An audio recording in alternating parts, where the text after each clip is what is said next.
Haha, boom. Welcome back, everybody, to the Geek Beach. We're starting right on time today. Isn't that impressive? 9 o'clock every Tuesday or Wednesday, depending on what I'm feeling like. But we made it here today. And you know what? Something was going through my mind today before I actually started to think about what today's video is going to look like. Should I have a name for my fans? Like, I know it's like, I don't got a big audience, but I could have enough where I'd be like, should I come up with a collective name for my audience? You know how there's the Trekkies for Star Trek, the red coats for the communists, I guess. I don't know why I went that way, but should I have a Trekkie name for you guys? And I was thinking of one, sticking it in the theme of this. I don't know. I went with Beach Bums, the Beach Bums Quartet, Fans of Tsunami Studios, you could be the Beach Bums. When you come to the Geek Beach, you're a beach bum. That's what I'm going to call my audience and my fans, all 12 of you. If there is 12, but you get it. Turncoat. Was that the phrase I was looking for? Because red coat's something else, isn't it? Why am I dwelling on that? That's not what this show's about. you get it. The Beach Bums. Welcome, Beach Bums, to the Geek Beach. This is the show. Do every week. We just talk about the news, some stuff I've watched, some stuff I read. I haven't read anything, so we're not going to be talking about that. I have been deep into a frenzy catching up on a TV show. It's not a lot of TV, actually, but I've just been like binging that. And then I've started watching another show. We'll get into those in a bit here because we have a couple pieces of news I do want to talk about. Things that are kind of interesting, in my world sphere at least. These are things I'm like, hey, we were talking about this a little bit last week. Let's talk about it a little bit more. Before we get into that, though, I do want to talk about this because I think it's genuinely interesting and it makes sense to me that we go in this route. So Kenya Barris, who worked on things like Blackish, a very talented director, will be developing the new Wizard of Oz film. And I know what some of you might be thinking, like, do we really need another Wizard of Oz film? We've had enough of them, haven't we? They've been musicals, there's been Broadway productions. Do we need another one? It's literally a plot point right now and Only Murders in the Building.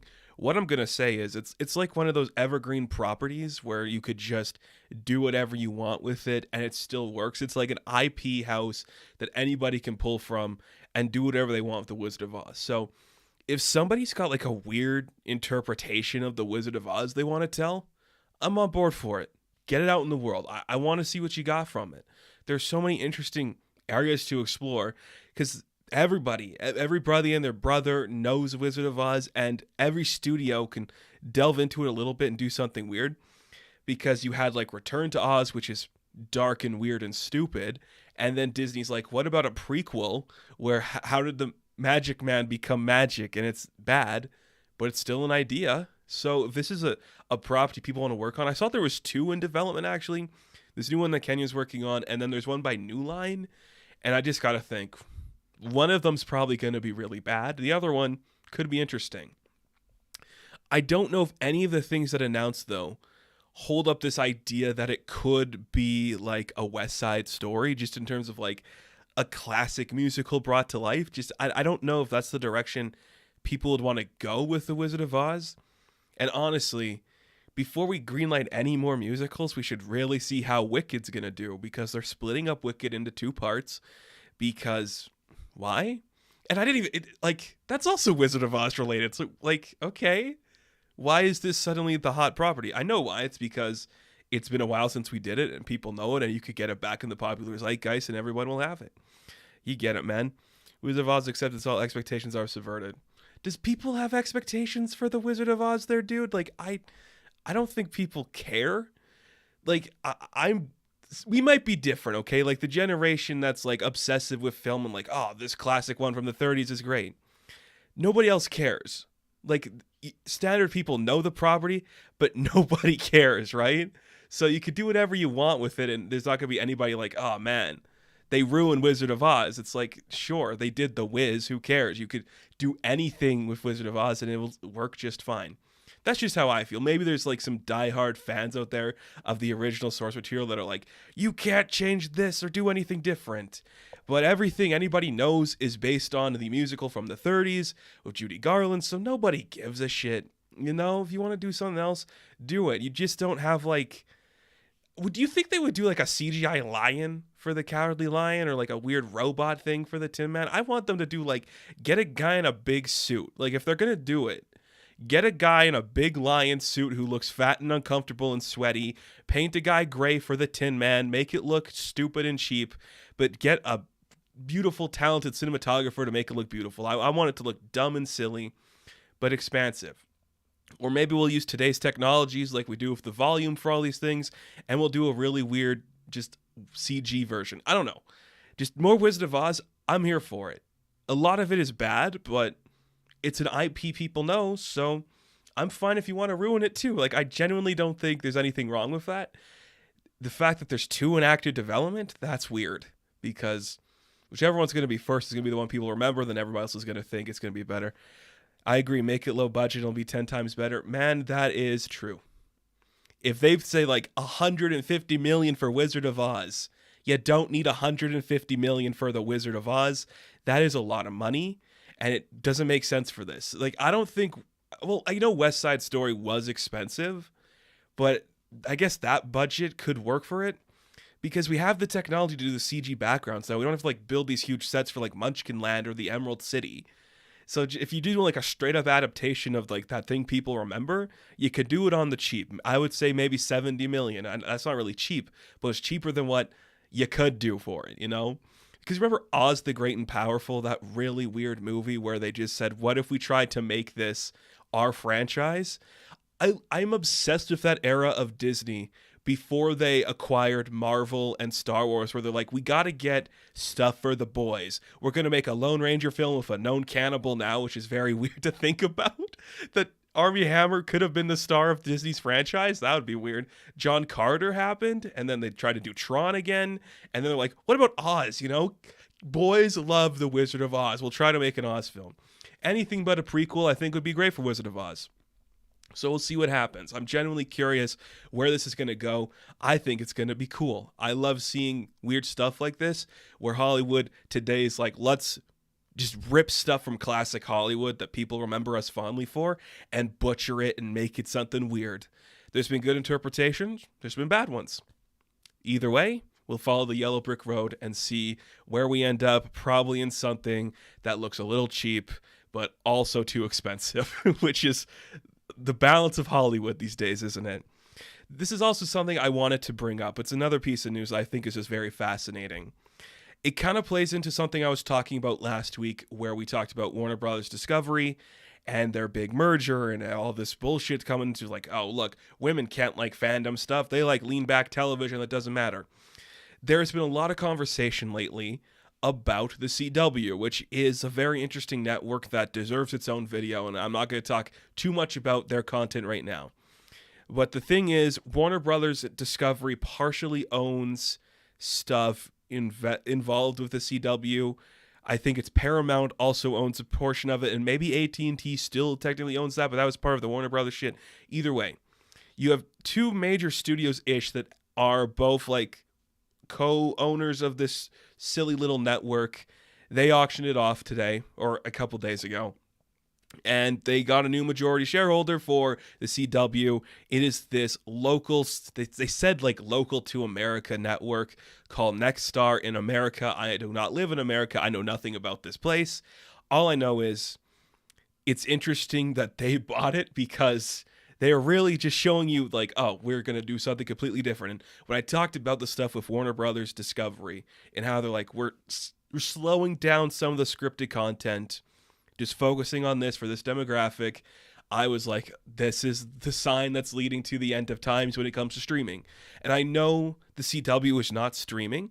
It's a network. You can watch it on your cable television. I get that. But the thing with this is, the very key thing with this is, this new Nexstar thing, they want to focus on content for the average viewer of the CW. And I know what you're thinking. The company that has brought you The Flash and Arrow and Supernatural and Legacies and Supergirl and Riverdale and Kung Fu and the Walker Texas Ranger and all these other things, that company, the ones that give you those views.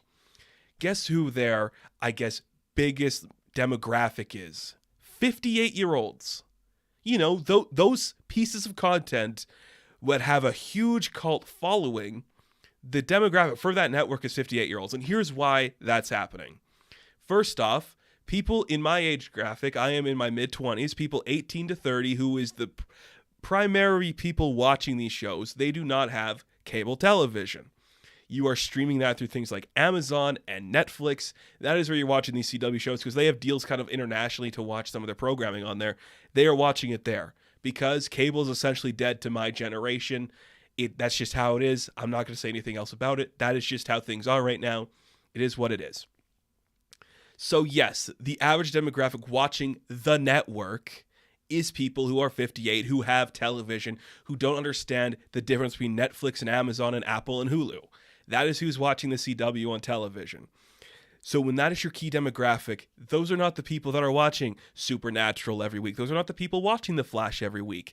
And you can see like the change in tide coming because The Flash and Riverdale are going into their final seasons next year. Pretty much the two big shows they have left. So here's what this is saying to me. The shows that are keeping our studio afloat, we are branching off to places like Netflix and Amazon where you can watch them on there. Some of them are being moved to like Warner Brothers and HBO, so you can watch them there. That's fine. We're selling off this brand. We're essentially going to kill everything you know as a young person with the CW, and we're going to turn it into the thing that 58-year-olds like. And what do they like? Well, newscasts, because I don't know why. News is always playing on there sometimes. It just happens. Reruns of old shows. Like, I have cable television. I'm seeing some of the reruns that are being played on this program. It is things like Seinfeld, which is a show I like, but come on, it's on every other channel. Things like The Price is Right, those kind of old game showy feeling things, those are always running there. And that is the demographic that's watching those. So essentially, everything you know about the CW as a young person, the DC TV, the Supernatural universe, all those other shows like The Originals and The Vampire Diaries, essentially, those are not being watched enough on the network for people to want to watch, like, see the numbers for them, right? They're being watched on other platforms, which means, kind of like we talked about with Warner Brothers, it's being moved. I'll watch Bonanza and Gunsmoke all day long. Look, Devil Dude, like, okay. Why? There's other stuff to watch, but no, I get it. There's some interesting stuff on there. I have never really sat down to watch some of those old Western televisions, but yeah, I can see the appeal to them. Gunsmoke, probably more than Bonanza, just because, I don't know, there's just certain things about them. I don't know. Interesting, though, dude. Like, that's where you'd go to. But it's kind of what I'm saying is, like, this is essentially, this merger with Nexstar and CW is essentially going to kill that demographic of, like, scripted content, which is another nail in the coffin for a lot of TV recently. Yeah, I got you, dude. Yeah, I got you. It just sucks to see that this is where it's going. And look, you can say what you will with the content that the CW produces. Personally, I'm not the biggest fan of things like Supernatural and The Flash and all that. They have their audience. They're kind of cool. I don't know. Some of it's good, some of it's bad.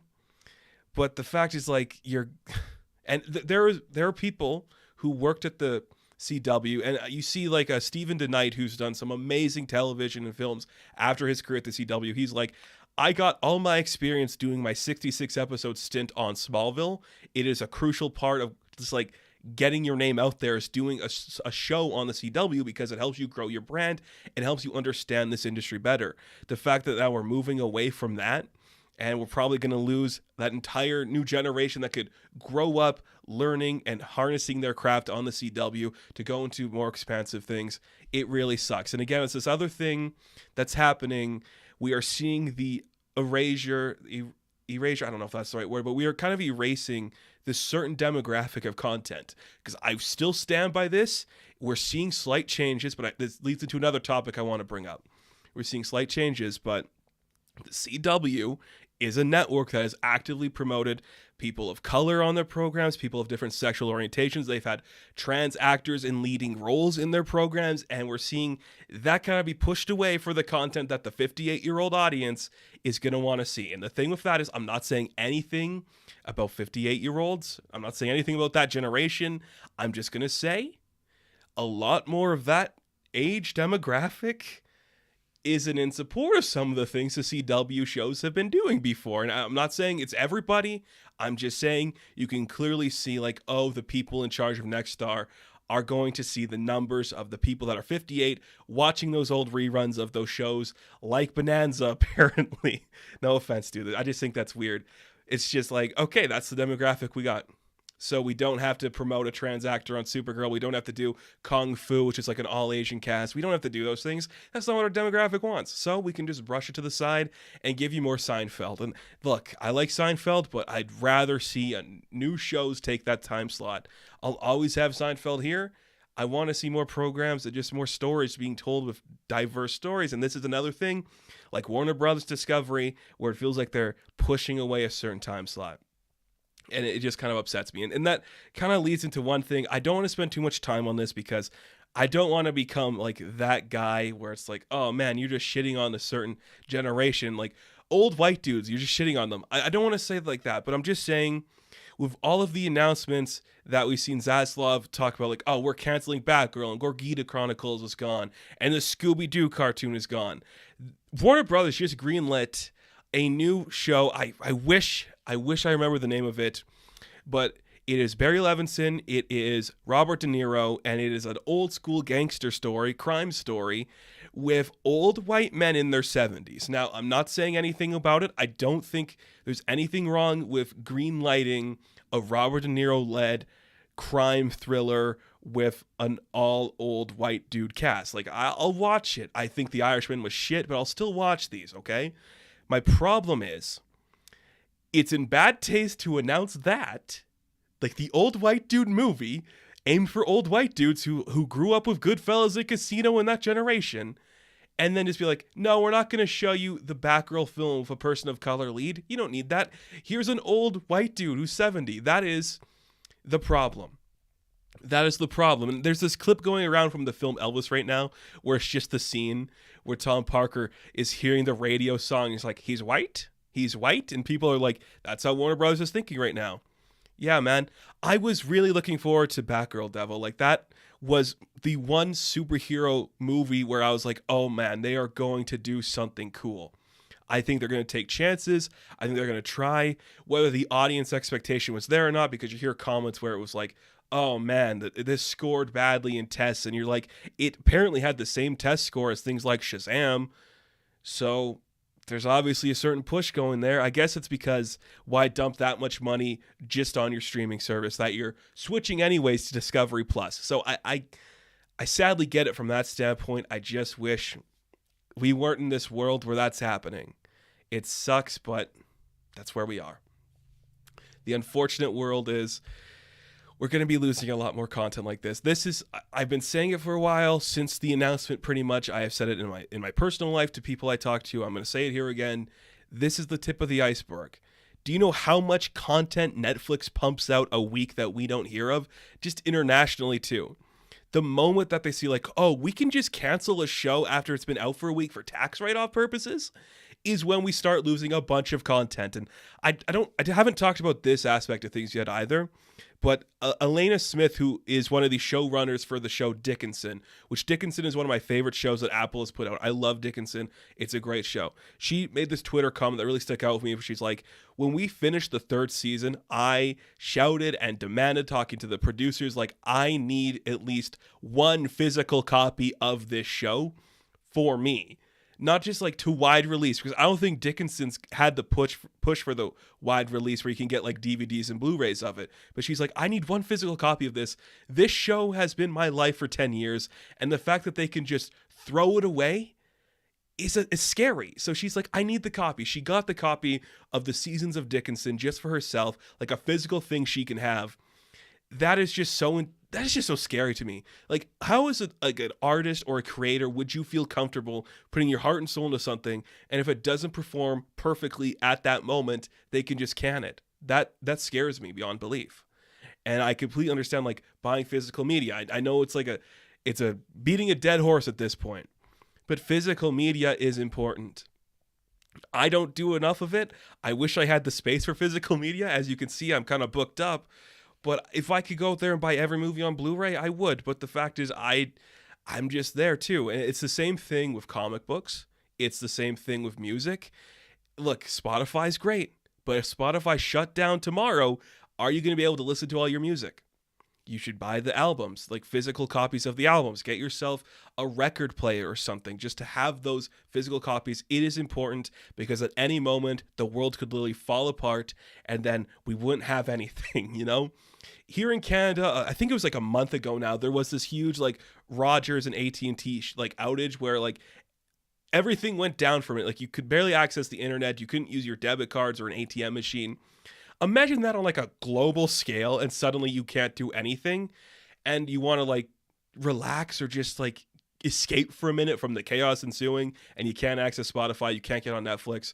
Well, maybe you get a DVD player, you put in a show you have, you get your record player, you put that in. Physical media is important. Now, I'm not doing a conspiracy theory thing where it's like the world is ending by physical media. I'm just saying physical media is a necessity. It is important. We should support it more. I'm going to buy Top Gun Maverick on Blu-ray when it comes out in November. I would love that. Like, it's one of those shows where I'll just feel like, I know it's never going to go away, but I want it. Speaking of which, this I didn't have this in my notes. I just kind of want to talk about it right now. Top Gun Maverick is being released on Blu-ray in December, and they are pushing it for the awards push. And I'm like, yeah, dude, my VHS tape player is ready. Right on. That's an outdated format, dude, but I support it. Good for you. That's awesome. But yes, Top Gun Maverick is getting the award season push. What I'm going to say is it better win because it's a good movie. I think it should win Best Picture. I have yet to see a picture this year that rivals what Top Gun Maverick did in terms of everything. It should win all the technical awards. I would go as far as say Cruise for actor. It's a stretch, but I would go as far as say that. And do we need to talk about Cruise more? Nah, we don't need to talk about Cruise more. We can move on to this topic. It was in the thumbnail. I wanted to talk about this because it's very fascinating to me. We just had the world premiere of She-Hulk Attorney at Law. I guess the red carpet, not the world premiere. You know what I meant. But either way, world premiere happened. And I guess they screened the first 4 episodes. So it looks like it's going to be 9 episodes like WandaVision. I'm hoping they release the first 2 because some of the news I've heard about the show is just like, so the first one is your classic MCU, and then episode 2 on where it's like, here you go, here's the courtroom Ally McBeal drama, here's all the crazy characters that are guest starring. You should get that first one out of the way, lead right into the second one. I've saw a lot of positive reviews. I'm really happy for that. The thing with these reviews, and I want to make this is kind of like the hill I'll die on. I am not really like in support of like the embargo lifted review right at the moment because everyone's like, it's the best thing ever, it's the funniest thing ever, especially with Marvel because it's such an IP and such a brand people want to like associate with. They're going to hype it up no matter what. I'm not calling these people Disney shills. I'm not. But everyone's like, there's rarely like a bad comment said like the day of for stuff like this. And that is like, you know, that could be honest, but it's also like, you're just hyped up because you got to see it early.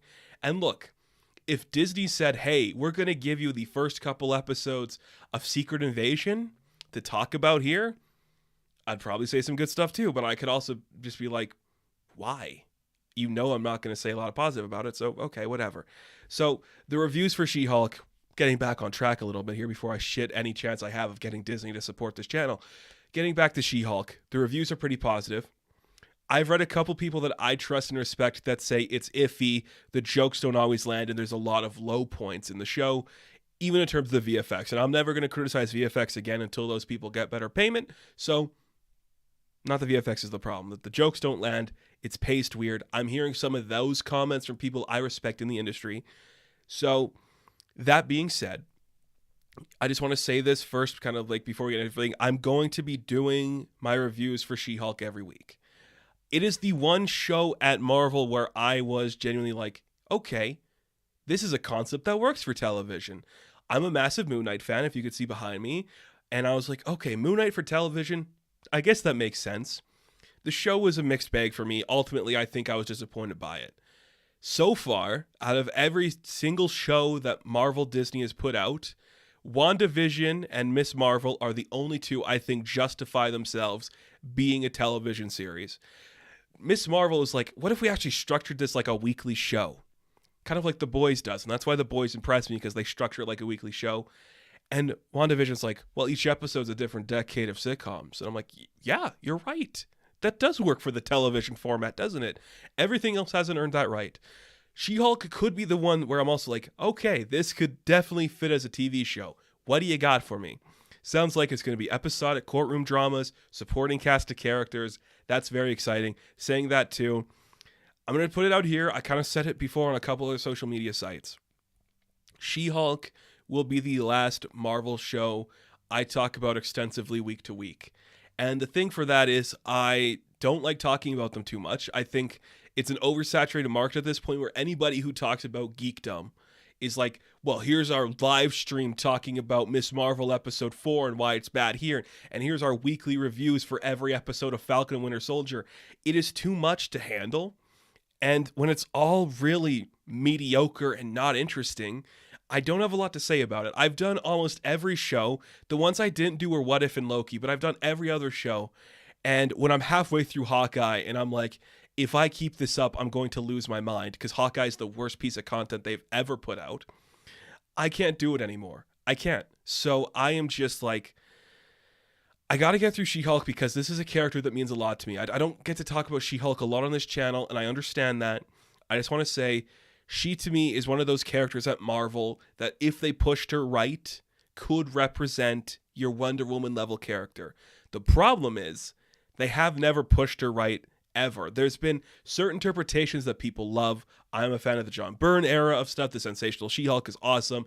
Dan Slott did incredible. That character just exists in the cultural zeitgeist. Like, she broke the fourth wall before Deadpool. People know Deadpool more than her. Oh, she's the girl Hulk. What an irrelevant character with nothing to her. She can matter. She is literally in like the courtrooms, which is kind of the Wonder Woman thing of like the ambassador of peace. She's trying to help people, whatever side of the law that falls on. The other thing is, it is rare for Marvel to let characters be sexual, if you know what I mean. The one thing you've seen a lot recently in the MCU in particular is the lack of sexuality in characters. Sometimes they'll kissy. Sometimes there'll be like a little flirty joke. Sometimes we'll see Hulk's ass for a shot. But She-Hulk is a character who is known for her... she's promiscuous. Let's just put it that way. She is going to maybe sleep around a little bit. And we should support that because having an openly horny character in a Marvel property is something I've been desperately missing. We came really close with Harry Styles in Eternals, and I hope, if when he comes back, that he's horny. Like, I just want more horniness in my Marvel stuff. Let me have it. DC is constantly horny. Doom Patrol had an entire scene where the characters have an orgasm. DC's openly horny. Look at the Harley Quinn cartoon, right? Openly horny. Let Marvel be horny. That's all I'm saying. And I think She-Hulk could get them back there. Get them back to that horniness. I want to see it. Because they were a little bit. They were horny for a little bit. But then they're like, actually, we got to be a 4-quadrant movie, so no kissy. And only a Hulk butt as a joke, you know? I hope we get back there. But again, She-Hulk is that important character. A lot of this writing I do is based off of the Sensational She-Hulk run because that was just like a groundbreaking comedy for that character. It's like, nobody's paying attention. What if she has to marry Mole Man for some reason? Derp-de-derp. Like, we could do whatever we want. It doesn't matter.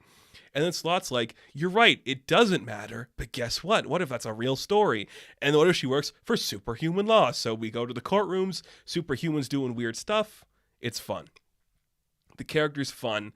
And then recently they're like, what if she was strong, angry, muscular woman who doesn't talk a lot? And like, that's cute, but it doesn't sustain anything. When she is talking to the camera, when she is competent, when she's the Hulk in the courtroom being smart, that is when she's the best. And that's where she should stay. That's why I'm excited for the show. So that's why it's going to be the last one I talk about, because She-Hulk's awesome. She's a character I love, a character I admire. I put her maybe in my top 10 Marvel characters. I want to see this character succeed, done well, in the Sensational She-Hulk style, because it's a good book, a little outdated at times. Maybe the people involved say a little bad things about certain people, but it's still an interesting book, and the character has grown a lot since then. The Slott run is really good, and I know he's like, I've been working on the Reckoning War since She-Hulk, which was 20 years ago. You haven't, Dan. I know you haven't. You were lying to us. The Reckoning War was just a late addition to everything. It's fine, man. I don't care. You do you. I'm okay with it. So, She-Hulk, the last Marvel property I will be talking about in depth on television. I'll do reviews for some of the movies, but I'm also thinking, I'll just do the movies on this. I did Thor Love and Thunder as like an entire episode of the Geek Beach. It's the best Geek Beach I've done so far. It got the most ratings. So I might just do that. I already have plans associated the week that Wakanda Forever comes out, so I'll probably just do like an actual Geek Beach episode, talk about that when it comes out.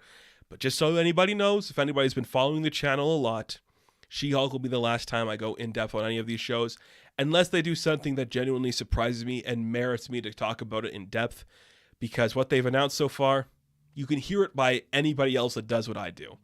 And the thing with that too, just on like a technical standpoint for like the views I get on this channel, Nope did better. Top Gun Maverick did better. The Old Man did better. The Offer did better. Those things where I can actually say something about a property, men did so good on this channel for some reason. I would rather talk about those than just, oh, it's kind of cool they brought this character in for Echo. What's Vince D'Onofrio going to do this week? Like, I just don't care. And I like the MCU still. I'm losing interest a bit, but I'm still on the positive side of things. I could lose interest fast, though, is all I'm saying. So She-Hulk, the last time I'm doing this, it looks like Porcupine's going to show up in it, and Frogman, so I'm on board for all of those. I love Porcupine and Frogman. Weird characters like that in She-Hulk, give me that. That's what I want to see. Also, just from all like the promotional material, it feels like Nikki Ramos is going to be like my favorite character. She just has like a really intense, bubbly, scary personality that I really like. Just the perfect, Sex and the City sidekick character. I love that. Give me more of that, please. And I know people are like, ooh, she sucks. She's probably cooler than a lot of other characters we've got recently. I don't know. Those are the characters I like. Like Layla and Moon Knight, I was like, oh, how come the best character in Moon Knight is like your original creation that you turn into something special? Maybe that's the key to these TV shows, just creating your own character, and they work better than anybody else. Who's to say, though? Now, I got another thing I do want to talk about. It's in the thumbnail. And I do want to talk about it, even though I've never actually seen the show. I just think it's very important to talk about this from a pop culture standpoint. Better Call Saul just ended, and with it goes the 15-year spanning Breaking Bad universe, which had Breaking Bad that ran was it 2008? It'd have to be, yeah. 2008 was when Breaking Bad started. Then we had El Camino show up, which is the movie all about Aaron Paul. Better Call Saul just ended, and with that, I just want to just briefly talk about how rare it is in today's climate of television that a series that's a prequel, spin-off, whatever of Breaking Bad is one of the most captivating things on television right now when streaming is dominating everything and AMC is just like, no, we're still relevant. You're not watching The Walking Dead anymore? Boom. Here's Bob Odenkirk giving the best performance of his life. And you're just like, that's so cool. I love that Better Call Saul just found itself and became this instant classic like Breaking Bad, and that people are like, it's as good, maybe even better. That's rare to see. And the fact that this entire universe has withheld itself this long and still stayed relevant. Because you look at other things in its sphere, The Walking Dead, Game of Thrones, they've fallen off in popularity and nobody's interested in what else they got to say. But this, you're like, no, you could give me a spinoff of any character and a lot of people will be interested. That's really impressive to see. So to anybody who watches Better Call Saul and Breaking Bad religiously, I've seen some of Breaking Bad. I didn't finish it. I am definitely going to get into it now. It's over. Now I'm like, okay, let's see what people were talking about. That's where I'm at with it. I'll get to it eventually. It's on the list. Everyone's got the list of what they got to get to. I got to watch Better Call Saul. I'm just really impressed with that. It was able to do that. Just be cool, stand the test of time, be special, make it this far into a series being interesting. That's awesome. Bob Odenkirk deserves all the praise. And Vince Gilligan, the man behind the scenes that made everything special. Well, here's some news of him. This is fascinating to me too. It looks like Vince Gilligan is going to be shopping, just going to studio to place, shopping around his new pitch. I guess he worked on a treatment for a pitch for something, and you just know there's going to be a bidding war for this piece of shit. I say piece of shit with respect because I'm like, yes, whatever he's working on next, I'm going to be there day one. I wasn't there day one of Breaking Bad because I was a baby. Well, not a baby, but I was young. I'm in my mid-20s. If this started 15 years ago, I was not an old person. So I couldn't be there day one for Breaking Bad. But whatever he is doing next, I am damn well going to be there for it. I'm going to be a part of it. I'm going to be like, okay, yum, num, num. Put it in my mouth and swallow, baby. What do we got going on here? I need to know. I got to see it.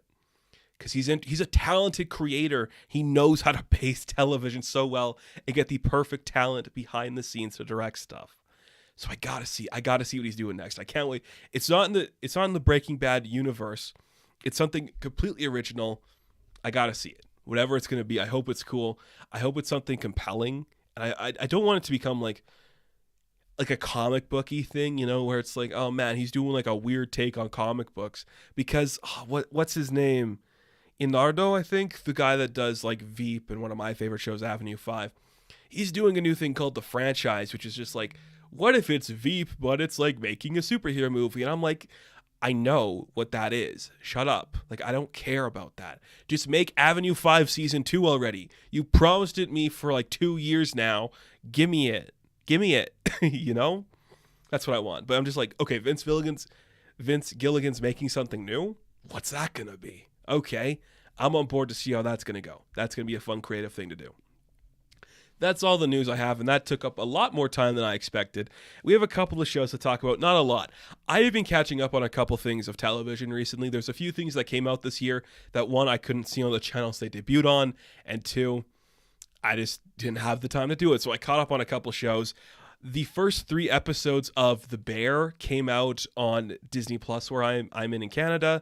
So I watched the first 3 episodes of The Bear. It is the show that I heard a lot of speculation online about, where it's like, this just gets the dirty, grungy feel of just like your local diner, your local sandwich shop, just the nature, the good nature, the intensity of working there, amped up a little bit to the crazy scale. And I'm like, okay, that does sound compelling.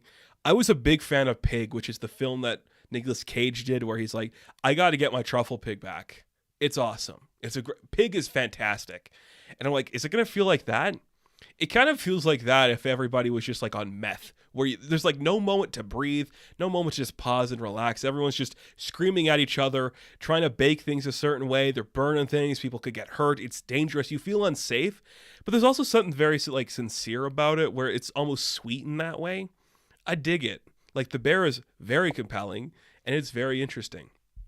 Like, every character feels real. People talk like they're real. They operate inside the sandwich shop when they're real people working in there, where it's like, okay, everyone's just kind of in everybody's way. They're mixing about, putting things where they shouldn't go, going up here, going down there. No one's like actually where they should be. But you're still doing your job well, and it's very interesting that way. I just love the feel of that. I love just how... I love like cuisine culture. I'm not a foodie. Like, if you put like every flavor in like a paste, like a gray paste, and that's how you got flavor, I would just eat the paste. Like, I'm not like here for the presentation or the experience. I don't give a shit. If you just had to like eat paste to survive, but the paste was good tasting, I'd eat the paste. So just seeing like scenes like in episode 2 where you see like the main character, who's that guy from Shameless, who I don't know the name of, not the ones you're thinking of, the other guy with like the weird hair. He's the lead in this, where he's like actually in his like restaurant that he works in, and he's making like this specific dish, and Joel McHale shows up and starts yelling at him like, you're bad at this. And the guy's just like getting the temperature of this dish, and I'm like, this is scary stupid. Like, could you imagine, like, this is a real thing where people are like, this is one of the most elite things you can do, is prepare a dish a certain way. And he says later in another episode, like, we could never get the temperature right. It was either too cold or too hot. And so you had to like cool it a little bit in a certain temperature to make it actually like buoyant the way it is. I'm like, that sounds stupid. But I understand, like, that's how I am about comic books and shit, where I'm like, this is my obsessive shit. If there's people in the world that are like, you have to bake this thing the certain way at this temperature, in this type of heat, and it has to go like this, you have to put this type of glaze on and this type of pattern, I get that.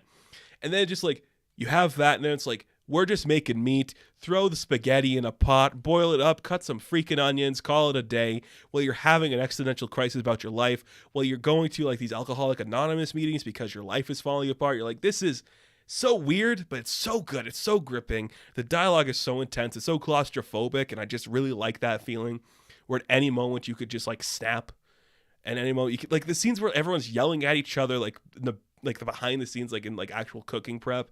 It freaks me out because I'm like, I can't even imagine. I would get so stressed in that situation. That's why I can't be a cook. There's a bunch of reasons why I can't be a cook, but that's one of them where I'm like, this scary. This is scary. So the bear is like genuinely impressive. I didn't know what to expect. I'm sure it's being overhyped because the people I've seen talking about it are like professionals that work in like the service industry like that. And they're like, it's accurate. I'm like, it can't be that accurate. But if that's accurate, I commend anybody who does the service industry to that aspect because the bear is genuinely scary. And next time I order a sandwich at like a local restaurant or diner, I'm going to take a minute to appreciate things. I also love a good show that just calls Snyder Cut fans incels. They do that in episode 1. I'm like, that's timely, and it's true. I really like that. Thank you, The Bear, for giving me a scene where somebody calls a bunch of people incel Snyder Cut fuckers. I'm like, that's awesome. Give me that. I love that, because it's true. Sorry to anybody here who's a Snyder Cut fan. Just like, it's so funny. I really like that. So I'm watching The Bear. I'll do a big review of it when I get all the episodes. It's going to be fun. The other thing is, I am catching up on this show called Smiling Friends. Yes, I watched all of Smiling Friends, mainly because I saw them advertising for the Smiling Friends Go to Brazil episode. And I'm like, I've seen this floating around, a couple of clips on TikTok here and there. I want to get into it. So it's this animated project from these guys that started on YouTube. They were kind of doing like gameplays and talking to each other. And they're like, what if we just made this like a show? Again, I don't know every behind the scenes detail of that, but I love that energy. And is it my favorite of the genre of like the weird animation, just whatever the hell? No, I still think Adventure Time does it the best. But I love the energy of Smiling Friends because it's just naturalistic conversation where it feels like just two guys that are friends, not really like talking about the complexities of life, but they're just like having simple conversations. The animation is surprisingly smooth when it needs to be. The voice talents that they get behind the scenes for Smiling Friends is fantastic.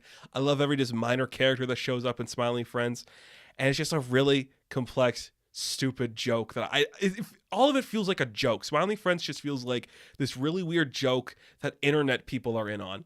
There's two scenes in the show that I really love. These two scenes really stuck out to me.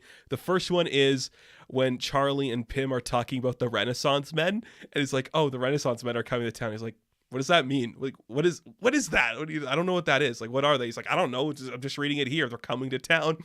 And then they come to town at the end of the episode. He's like, those aren't even Renaissance men. Like, what does that mean, the Renaissance men? Like, that is such an honest joke of just people trying to share information to each other and explain things without actually knowing what they're talking about. And I really like the Brazil episode because it's such a good subversion of like what to do. Like, oh, we could obviously have these characters go to Brazil and it'll be fun and we could have fun in there. But it's like they get to the airport. Pim doesn't book the hotel. They don't know what to do. They don't have any money. They try calling their boss. And I just love the conversation with the boss. Like, oh, yeah, I don't know. That's weird. I don't know. Like, I'll see what it's like. It's so awkward and honest. And it's so funny. It's a simple show. It's like 9 episodes. It's an easy breezy watch. It kind of mixes different styles of animation. There's some 3D in there. There's some real life people in there. It's just really bizarre. Really of the 2022 demographic, and I enjoyed myself watching it. I think Smiling Friends was an impressive show. It really took me on a trip, and I like that. Not like a weird acid trip where I'm like losing my mind, but like this is just funny because it's just guys talking like guys would talk, and that's awesome. Like when Alan goes into the wall and there's just a guy on the computer in the wall trying to hide his computer, and he's like, I don't care, like whatever. It's just yeah. It's a business. It's so good. I'm impressed with that show too. So The Bear and Smiling Friends, they're both things that came out earlier in this year that I have not been able to catch up on. I finally caught up on them. They're both really good, really fun, so different from each other, but just goes to show you like any content can be good, you know? Just starting doing stuff online and then you could graduate to an Adult Swim cartoon, like it's cool. I can't wait to see more from Smiling Friends. It has that impact, I think, of like early regular show and early Adventure Time where it's like, I could watch this just on repeat because it's fun. You know, it's just fun. And I've been watching a lot more regular show too, just getting back into that. It's great. I think I'm going to do a retrospective on regular show at some point. I'm doing another retrospective on the Geek Wave very soon. It might be the next one we do. It might be 2 weeks from now, but it's going to be on Futurama. We'll be talking Futurama very soon. Also, yesterday, at the time of this video, I dropped the episode of the Geek Wave that I am a huge fan of, where I talk about the lions of popular culture. And in there, I go in depth on Frasier the Sensuous Lion, who has just become my favorite icon of horniness ever. I love a good horny story. And it's an old, screwing lion impregnating a lot of lionesses is a story I like. Let's talk about Harley Quinn. Speaking of horny characters, now it's great. So Harley Quinn this week, or last week, I guess, because we're doing this after it came out. Episode 5. We have 2 stories going on here. Both of them are hilarious. I love them so much. Gotta head to bed. Yeah, man. Thanks for checking it out. Thanks for laughing at the stupidity I'm talking about. Appreciate it. Same time next week. Harley Quinn, episode 5 of season 3. So we got 2 storylines. The first one that I really thought was like, oh, this is hilarious, is just like Alfred getting the Music Meister to get Bruce and Selena to talk about their feelings, because Bruce is we're in this generation, we're in this era of content for Batman where Bruce Wayne is a cuck. Bruce Wayne is a cuck. In the Tom King book, he's a cuck. In this, he's a cuck. He's just cucking for Catwoman because everyone else would rather write Catwoman because she's cooler than Bruce all the time. So she wants to break up with him. He's desperate to get to stay with her. He brings her 2 cats named Thomas and Martha, and she's like, you're projecting your parents into these cats and you're giving them to me. And he's like, what? No, well, that's just a coincidence they're named that. It's brilliant, and Diedrich Bader does an incredible job voicing Bruce in that scene. And then, like, okay, they break into song, and he's like, I'm desperately in love with you. I need to stay with you to feel whole, to have a family. And she's like, no, I gotta go. And it's like, oh, it's so cringy and weird, but you love it. Great use of Batman. This show really knows how to play with Batman. I love it. Now, the main story, Nora Freeze comes back, baby, and guess what? She's got a tramp stamp, and she's ready to go. And guess what? Well, they need to find Frank, and to do that, Ivy has to access the green. To access the green, she needs to go talk to Swamp Thing. Now, look, we are in a post-Swamp Thing TV show era, and the Swamp Thing TV show, mind-blowing. One of the best pieces of content to ever come out from DC ever. So, doing any sort of Swamp Thing on screen, you got to do it a certain way. You got to make it look cool. You got to act a certain way. I love what they do with this Swamp Thing. This Swamp Thing is just a man-bun, bearded hippie who is just peace and love, and he's just going to hook up with Nora. It is brilliantly funny, endlessly creative, so good. It is so good. It is like Sam Richardson. I love him to death. The perfect choice for this, just giving us like a big smiley dopey face. Just, oh, that's some good Swamp Thing. That is some good Swamp Thing. It's awesome. It's creative. It's an idea that they are presenting. I live to see it. I think it's adorable. I think it's awesome. Very funny. Very cute. Worked so well. And then him and Nora hook up, and then she's like, I just want to play the field a little bit. I don't really want to like settle down. He freaks out and tries to kill everybody because it's Swamp Thing. He's just on like a trigger's hair no matter what he's doing. I love it. I love it so much. It is so cool and cute. And the power's in Harley all along, and it looks like Frank was captured by Bruce Wayne. Which you're like, yeah, that makes sense. They're really kind of going for like a through line more in this season. I guess they did in season 2. There was kind of a through line in all of them, but this one was really like, now we're going to focus on Ivy here, which I guess makes sense because she is now your second lead. Like, it's the Har Ivy show at this point. And it's great just seeing those two play off each other. So funny, so creative. I love it. It's just been awesome to see that. Harley Quinn has been great. Swamp Thing, I cannot believe what they did to Swamp Thing. Like, they actually made him work, and I absolutely adore it. It is so funny. It's in the thumbnail if you haven't seen it. It's great. The idea of like a man bun Swamp Thing is such one of those like things a writer would come up with in the writers room. You're like, yes, we have to do that. We have to talk about that. It's awesome. It's awesome. I really dig it. That show has been great. Not a lot of other stuff I've really dived into. Only Murders in the Building has been incredible. Today's episode was fascinating. took a very compelling turn, which I'm like, oh, this is a great idea. I just love seeing Shirley MacLaine and what's his name? Steve Martin just play off each other. They're so good. They're not Shirley Temple. No, what's her name? You know the one I mean. She's great. Everyone's great in that show. They're all amazing. Doing some fun stuff. I love to see it. It's all good, all cool, all great. Just fun. That was exciting. Not a lot of comic books. I don't have a lot of comic books this week, actually. I read the new Wonder Woman, which kind of wrapped up the incel Dr. Psycho story, which was kind of exciting. I'm like, okay, we can move past this now.